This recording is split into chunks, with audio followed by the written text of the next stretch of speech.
আচ্ছা, সুপ্রিম কোর্টে রাজ্য সরকার আজকে দুটি মামলা, তার মধ্যে প্রথম মামলা হচ্ছে যেটা রেজাল্ট একটা শুনানি হয়ে গেছে, সেটা হচ্ছে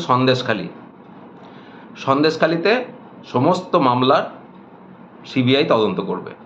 এর এগেনস্টে আমার আপনার পয়সা নিয়ে, আমার আপনার ট্যাক্সের পয়সা নিয়ে সমস্ত জনগণের যে অধিকারের পয়সা, সেই পয়সা নিয়ে ব্যানার্জি ফ্যামিলি, আমি সরকার বলবো না, ব্যানার্জি ফ্যামিলি চলে গেলেন সুপ্রিম কোর্টে।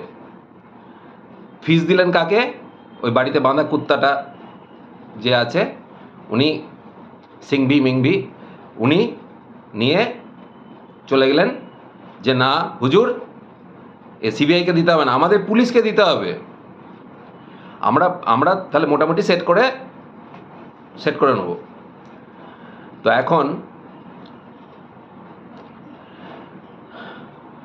পুরো পশ্চিমবঙ্গে একটা মারাত্মক প্ল্যানিং চলছে যে দুর্নীতিটা হচ্ছে আমাদের অবশ্য কর্তব্য। চুরি আমরা করব, এটা আমাদের কর্তব্য, ঠিক আছে, কিন্তু এটাকে যদি আটকাতে হয় তাহলে বিএসএফ কেন আমি ওখান থেকে চুরি করে মাল নিয়ে আসছি বাংলাদেশ থেকে বা চীন থেকে অস্ত্র কিনে নিয়ে আসছি, বিএসএফ কেন আটকালো না? গরু ওখান থেকে গরু বেচে দিয়ে আসছি, বিএসএফ কেন আটকালো না? আমি চোর, আপনি কেন আটকালেন না? আমি আপনার বাড়ি থেকে চুরি করে নিয়ে এলাম, আপনি ঘুমাচ্ছিলেন, চুরি করে নিয়ে এসে আপনি বললেন এই এটা আমার মাল,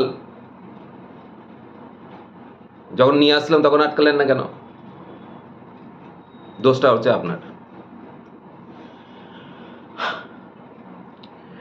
আচ্ছা, আর এই একই খেলা কোথায় কোথায় চলছে আমি আপনাকে বলছি। চাকরি চুরি, 26,000-এর চাকরি গেছে, সেটাকেও ঘুরিয়ে বলা হচ্ছে যে চাকরি বাঁচানোর জন্য নাকি যারা চুরি করেছে তারা হচ্ছে চাকরি বাঁচাতে চাইছে, আর চাকরি খেকো হচ্ছে যারা কোনোদিন কোনো সিনে নেই, বিজেপি, যাদেরকে আমরা সর্বোচ্চ সম্মান দিয়ে থাকি আদালত, এরা হচ্ছে চাকরি খেকো।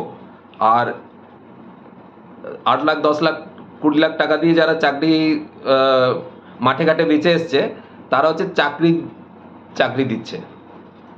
হ্যাঁ, উনি এরকম গোটা মঞ্চে ঘুরে ঘুরে ন্যাত্য করতে বলে যাচ্ছেন যে আমি চাকরি দিচ্ছি, আর ওরা সব চাকরি খেকো। প্রধানমন্ত্রী আবাস যোজনা টাকা এলো, 10 বছর ধরে যা টাকা এলো পকেটে পুড়ে নিয়ে যে যার খুশি কোটিপতি হয়ে গেল।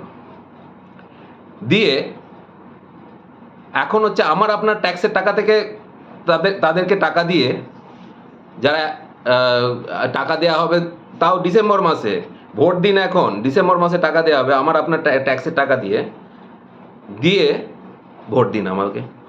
ওরা টাকা বন্ধ করে দিয়েছে, গরিব মানুষদের টাকা দিচ্ছে না ওরা। কি দুর্দান্ত যুক্তি না? বাম্পার যুক্তি। টাকা যেটা দিয়েছিলেন সেটা আমি মেরে দিয়েছি, খেয়ে নিয়েছি, তাতে আমি কোটিপতি হয়ে গেছি। এরপরে ডিসেম্বর থেকে একটা কিস্তি দেওয়া হবে অন্য লোকের কাছ থেকে টাকা নিয়ে, সবারকার টাকা নিয়ে, ট্যাক্সের টাকা নিয়ে সেটা দেওয়া হবে, তার জন্য সেই ভেবে আপনি ভোট দিন। ওকে, 100 দিনের কাজ বন্ধ করে দিয়েছে, কাজের টাকা দিচ্ছে না। 100 দিনের কাজে যার টাকা এসেছিল 10 বছর ধরে, সেসব ভাইপো ছেলে পিলে সব মেরে দিয়ে পিসিমণি সবাই কোটিপতি। মেরে দেওয়ার পরে যখন সব একে একে জেলে যাচ্ছে, ধরা পড়ছে, তখন বলছে যে আমি 50 দিনে কাজ দেবো, ভোট দিন, পরের বারে কাজ দেবো। কিন্তু যারা বন্ধ করে দিয়েছে তারা হচ্ছে বন্ধ করে দিয়েছে, তারা বেইমান, কারণ চুরি প্রমাণ হয়নি। প্রমাণ আবার কি, বাকিটা কি আছে? টাকা আপনি দিয়েছেন, 4-5টা জেলাতে আপনি টাকা ফেরত দিয়েছেন, আর এতগুলো টিম এসে কি করেছে? আপনি লোককে গল্প শোনাচ্ছেন। 300টা টিম এসে আপনাকে নামের লিস্ট দিয়েছে, অ্যাকশন নিতে বলা হয়েছে। তারা তো আর গভর্নমেন্ট এখানে এসে ওয়েস্ট বেঙ্গল গভর্নমেন্টের ওপরে করতে পারে না। তারা লিস্ট দিয়ে বলে গেছে যে এদের ওপরে আপনারা অ্যাকশন নিন। আপনি অ্যাকশন নেননি, টাকা বন্ধ আছে। সেটা আবার লোককে বোঝাচ্ছেন যে আমি দেবো, ভোট দিন, ওরা ওরা টাকা বন্ধ করে দিয়েছে। 3 রকম জিনিস হলো আবাস, 100 দিনের কাজ, চাকরি। তাহলে যা যা অপরাধ আমি করেছিলাম সব বিজেপি, আদালত, সিপিএম। আমি হচ্ছি আপনাদের টাকা খেয়ে আজকে টালির চালা থেকে এসকেলেটার চড়া বাড়ি করে ফেলেছি, চোখ চোখ চোখের চিকিৎসা করতে আমেরিকা যাচ্ছি, চা খেতে হলে ইউরোপ যাচ্ছি, গার্লফ্রেন্ড দরকার হলে থাইল্যান্ড যাচ্ছি। কিন্তু বিজেপি, আদালত, ভেরি গুড। অস্ত্র আজকেই বেরিয়েছে, ইডির দাবি অনুযায়ী জমির যারা সন্দেশখালীতে যা জমি অবৈধভাবে দখল করেছিল সেইখান থেকে যে টাকা ইনকাম হয়েছে সেই টাকা দিয়ে বেআইনি অস্ত্র কেনা হয়েছে এবং আরও সম্পত্তি, এবং তাতে 2 থেকে 3 জন মন্ত্রী, আপনাদের মনে আছে কিছু মন্ত্রী ওখানে ধেই করে কীর্তনে নাচতে গিয়েছিল যখন সন্দেশখালী হচ্ছিল, কীর্তনে নাচছিল, সেই সব মন্ত্রীদের নাম আছে। তো এরা বেআইনি অস্ত্র কেনা এবং যাতে লোকের ভোট দিতে বাধা দেওয়া যায়, ভয় দেখানো যায়, আমরা চুরি তো করতে হবে, আমাদেরকে থাকতে হবে, তো সেই হিসাবে প্ল্যান করা। কিন্তু দোষ বিজেপি। আদালত, চুরি আমি করেছি, ধরেনি কেন? অস্ত্র নিয়ে এসছে শাহজাহান, আমি জানি, শাহজাহানকে দিয়ে আনিয়েছি, কিন্তু বিএসএফ ধরেনি কেন? বেড়া কাঁটাতারে বেড়া করতে জমি লাগবে, জমি আমি দেবো না, কিন্তু ধরেনি কেন? মানে আমাকে সরকারে বসিয়েছে জনগণ চুরি করার জন্য। চুরি করব, ডাকাতি করব, নিজে যা খুশি এনজয় করব, হেলিকপ্টার ছাড়া এখন চলতে পারছি না। তারপরে